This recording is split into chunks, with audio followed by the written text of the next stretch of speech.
First, you have some time to look at questions 1 to 6.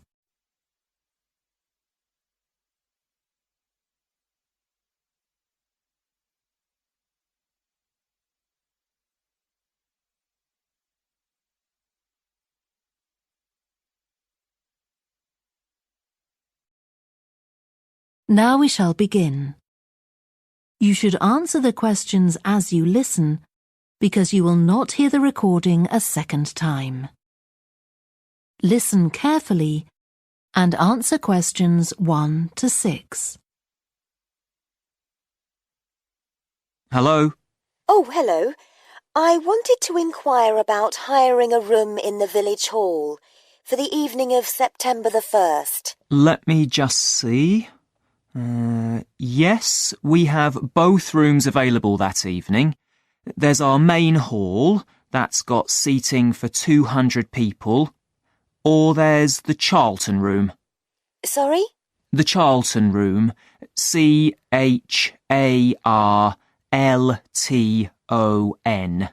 That's got seating for up to 100. Well, we're organising a dinner to raise money for a charity, and we're hoping for at least 150 people. So, I think we'll go for the main hall. How much would that cost? Let's see. You wanted it for the evening of September the 1st? Yes, that's a Saturday. So, from 6 p.m. to midnight, that'd be £115. That's the weekend price. It's £75 on weekdays. That's all right.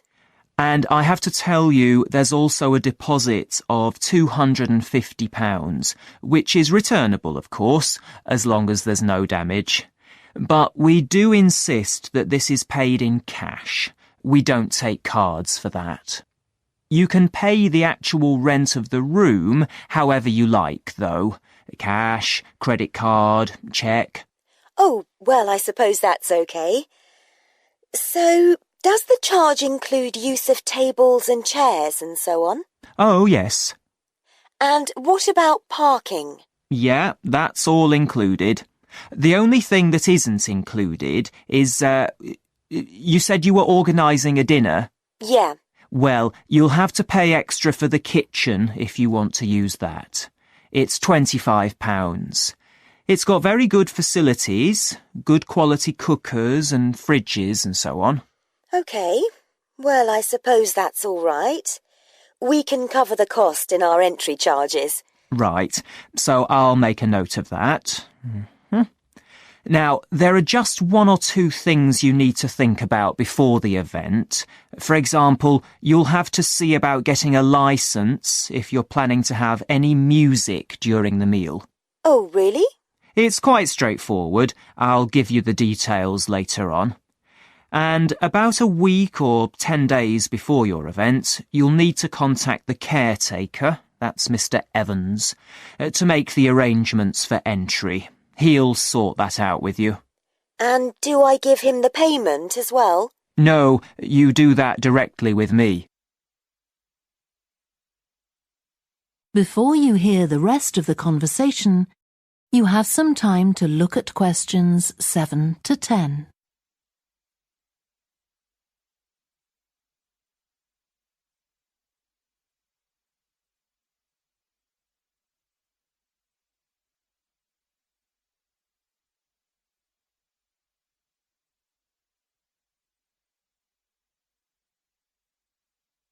Now listen and answer questions 7 to 10. Right. Now, is there anything I need to know about what happens during the event? Well, as you'll be aware, of course, the building is no smoking throughout. Of course. Now, are you having a band? Yes. Well, they'll have a lot of equipment, so rather than using the front door, they should park their van round the back and use the stage door there. You can open that from inside, but don't forget to lock it at the end. OK. And talking of bands, I'm sure I don't need to tell you this, but you must make sure that no one fiddles about with the black box by the fire door. That's a system that cuts in when the volume reaches a certain level. It's a legal requirement. Sure. Anyway, we want people to be able to talk to one another, so we don't want anything too loud. Oh, that reminds me. We'll be having speeches. Are there any microphones available? Yep, just let the caretaker know. He'll get those for you. Right, now, when the event is over, we do ask that the premises are left in good condition. So there's a locked cupboard, and you'll be informed of the code you need to open that. It's got all the cleaning equipment, brushes and detergent and so on. Right. So what do we need to do after everyone's gone? Sweep the floors, I suppose? Well, actually, they have to be washed, not just swept. Then you'll be provided with black plastic bags, so all the rubbish must be collected up and left outside the door. Of course. We'll make sure everything's left tidy. Oh, and I forgot to ask. I presume we can have decorations in the room? Yes, but you must take them down afterwards. Sure. And the chairs and tables should be stacked up neatly at the back of the room. I'll make sure I've got a few people to help me. That is the end of section 1. You now have half a minute to check your answers.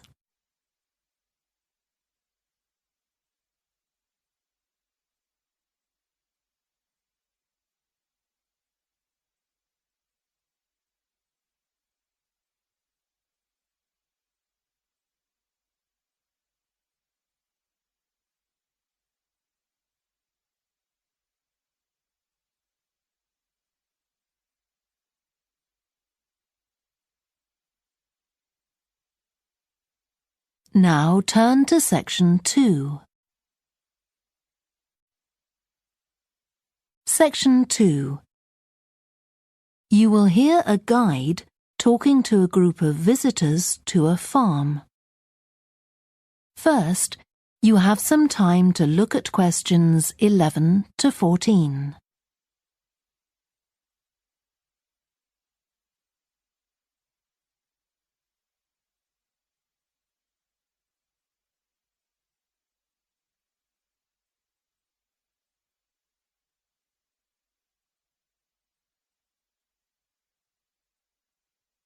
Listen carefully and answer questions 11 to 14. Welcome to the Fiddy Working Heritage Farm.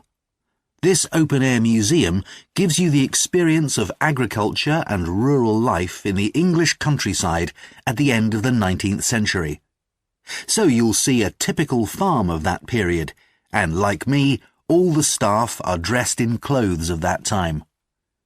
I must give you some advice and safety tips before we go any further.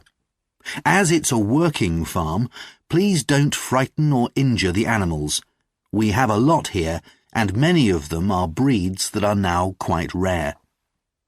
And do stay at a safe distance from the tools. Some of them have sharp points, which can be pretty dangerous, so please don't touch them. We don't want any accidents, do we? The ground is very uneven, and you might slip if you're wearing sandals, so I'm glad to see you're all wearing shoes. We always advise people to do that. Now, children of all ages are very welcome here, and usually even very young children love the ducks and lambs, so do bring them along next time you come. I don't think any of you have brought dogs with you, but in case you have, I'm afraid they'll have to stay in the car park unless they're guide dogs. I'm sure you'll understand that they could cause a lot of problems on a farm. Before you hear the rest of the talk, you have some time to look at questions 15 to 20.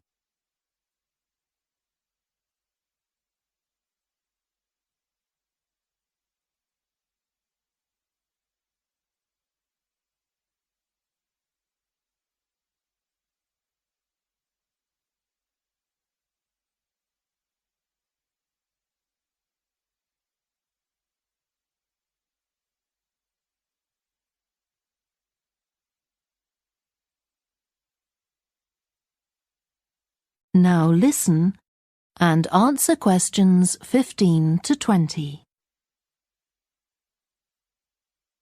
Now let me give you some idea of the layout of the farm. The building where you bought your tickets is the new barn immediately to your right, and we're now at the beginning of the main path to the farmland, and of course the car park is on your left. The scarecrow you can see in the car park in the corner beside the main path is a traditional figure for keeping the birds away from crops. But our scarecrow is a permanent sculpture. It's taller than a human being, so you can see it from quite a distance. If you look ahead of you, you'll see a maze. It's opposite the new barn, beside the side path that branches off to the right, just over there. The maze is made out of hedges which are too tall for young children to see over them, but it's quite small, so you can't get lost in it. Now, can you see the bridge crossing the fish pool further up the main path? If you want to go to the cafe, go towards the bridge and turn right just before it. Walk along the side path and the cafe's on the first bend you come to.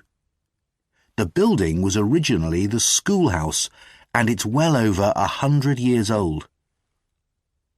As you may know, we run skills workshops here, where you can learn traditional crafts like woodwork and basket making.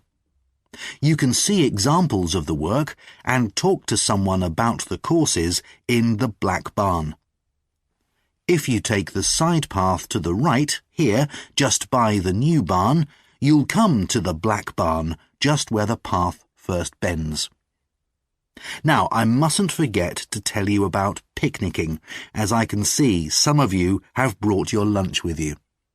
You can picnic in the field, though do clear up behind you, of course. Or if you'd prefer a covered picnic area, there's one near the farmyard, just after you cross the bridge.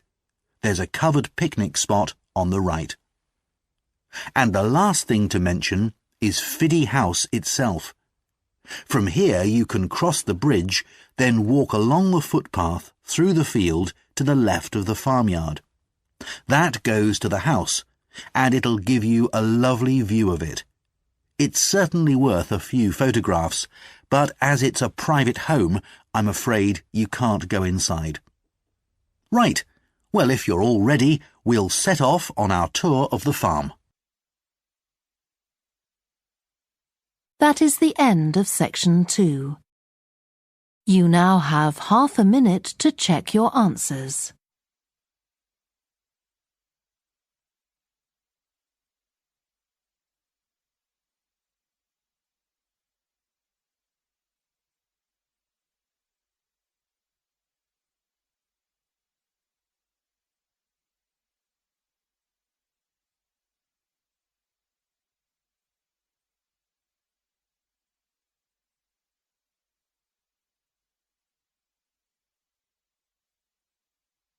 Now turn to section 3. Section 3. You will hear two psychology students called Lisa and Greg discussing a project they have to do. First, you have some time to look at questions 21 to 27.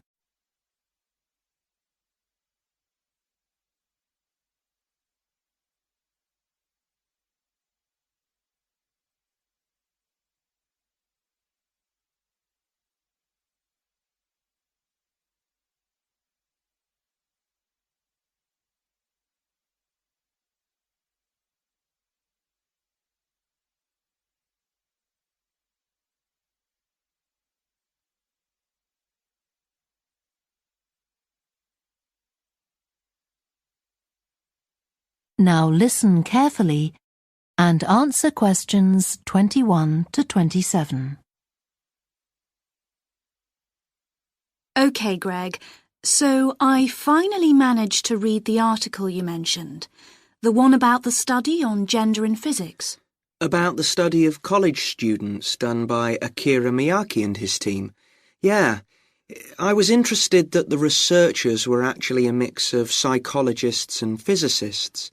That's an unusual combination. Yeah, I got a little confused at first about which students the study was based on. They weren't actually majoring in physics, they were majoring in what's known as the STEM disciplines. That's science, technology, engineering and math. Yes, but they were all doing physics courses as part of their studies. That's correct. So, as I understood it, Miyake and co. started from the fact that women are underrepresented in introductory physics courses at college, and also that, on average, the women who do enroll on these courses perform more poorly than the men. No one really knows why this is the case. Yeah, but what the researchers wanted to find out was basically what they could do about the relatively low level of the women's results. But in order to find a solution, they needed to find out more about the nature of the problem. Right. Now, let's see if I can remember. It was that in the physics class, the female students thought the male students all assumed that women weren't any good at physics. Was that it? And they thought that the men expected them to get poor results in their tests. That's what the women thought, and that made them nervous, so they did get poor results. But actually, they were wrong. No one was making any assumptions about the female students at all. Anyway, what Miyake's team did was quite simple, getting the students to do some writing before they went into the physics class. What did they call it? Values affirmation.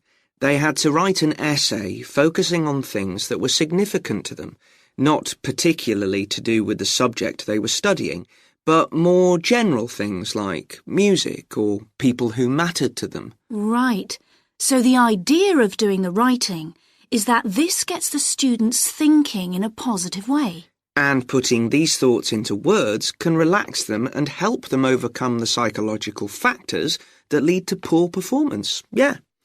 But what the researchers in the study hadn't expected was that this one activity raised the women's physics grades from the C to the B range. A huge change. Pity it wasn't to an A, but still. No, but it does suggest that the women were seriously underperforming beforehand in comparison with the men. Yes. Mind you, Miyake's article left out a lot of details, like did the students do the writing just once or several times? And had they been told why they were doing the writing? That might have affected the results.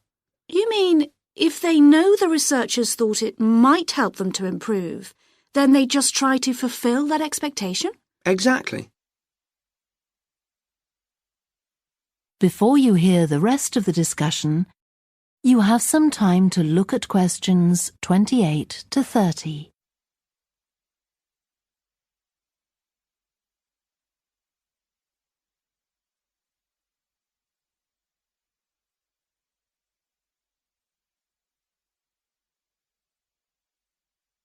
Now listen and answer questions 28 to 30. So anyway, I thought for our project we could do a similar study, but investigate whether it really was the writing activity that had that result. OK, so we could ask them to do a writing task about something completely different, something more factual, like a general knowledge topic. Maybe. Or we could have half the students doing a writing task and half doing something else, like an oral task. Or even half do the same writing task as in the original research and half do a factual writing task. Then we'd see if it really is the topic that made the difference or something else. That's it. Good. So, at our meeting with the supervisor on Monday, we can tell him we've decided on our project. We should have our aims ready by then. I suppose we need to read the original study. The article's just a summary. And there was another article I read by Smolinski. It was about her research on how women and men perform in mixed teams in class. compared with single-sex teams and on their own. Let me guess, the women were better at teamwork. That's what I expected. But actually, the men and the women got the same results, whether they were working in teams or on their own. But I guess it's not that relevant to us. What worries me, anyway, is how we're going to get everything done in the time. We'll be okay now we know what we're doing. Though I'm not clear how we assess whether the students in our experiment actually make any progress or not. No, we may need some advice on that. The main thing's to make sure we have the right size sample, not too big or too small. That shouldn't be difficult. Right, what do we need to do next? We could have a look at the timetable for the science classes. Or perhaps we should just make an appointment to see one of the science professors. That'd be better. Great. And we could even get to observe one of the classes. What for? Well, OK, maybe let's just go with your idea. Right, well, I think that's everything for now. That is the end of section 3. You now have half a minute to check your answers.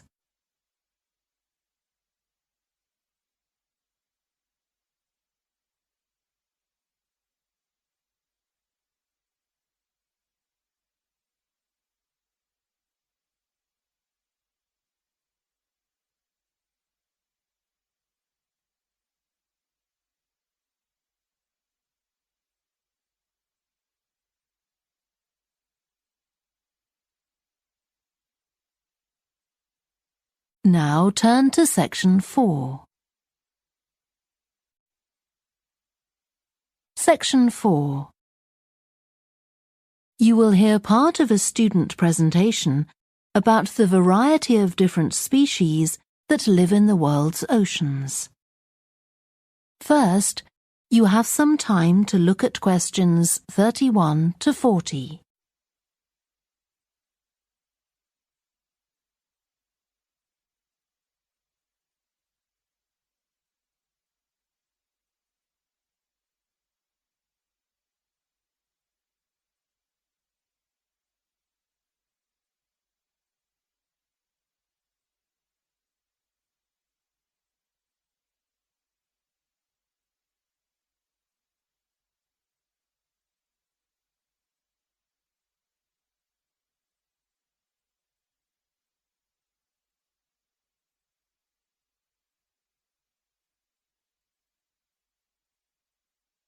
Now listen carefully and answer questions 31 to 40.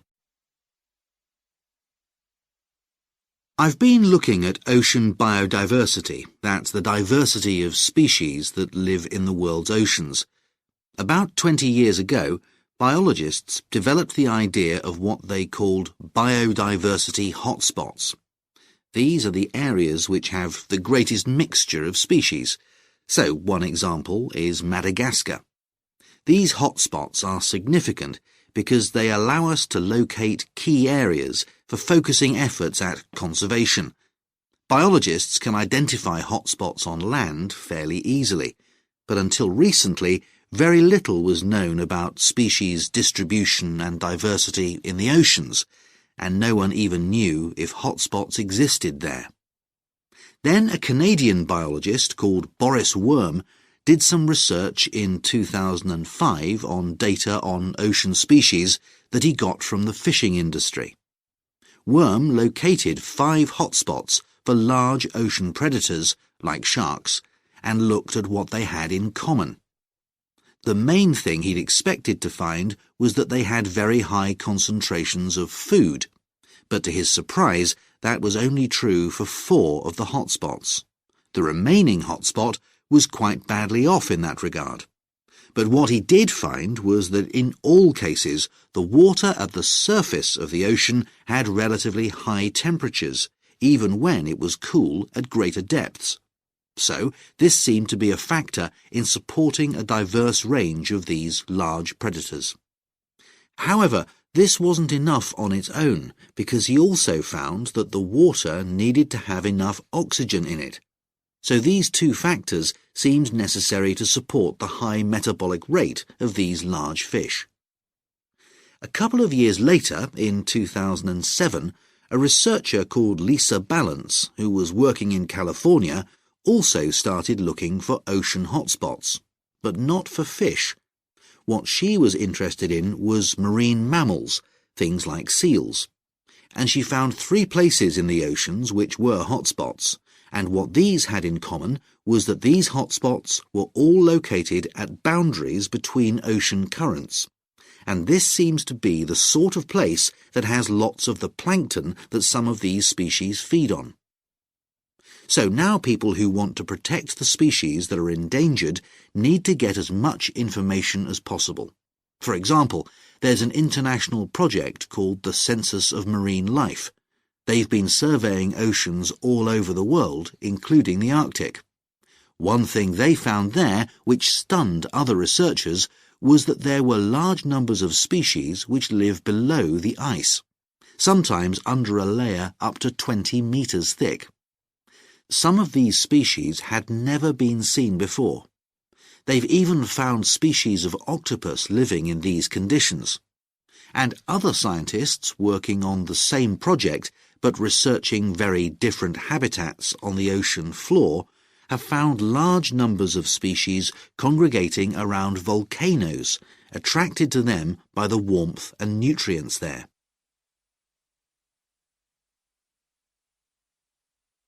However, biologists still don't know how serious the threat to their survival is for each individual species.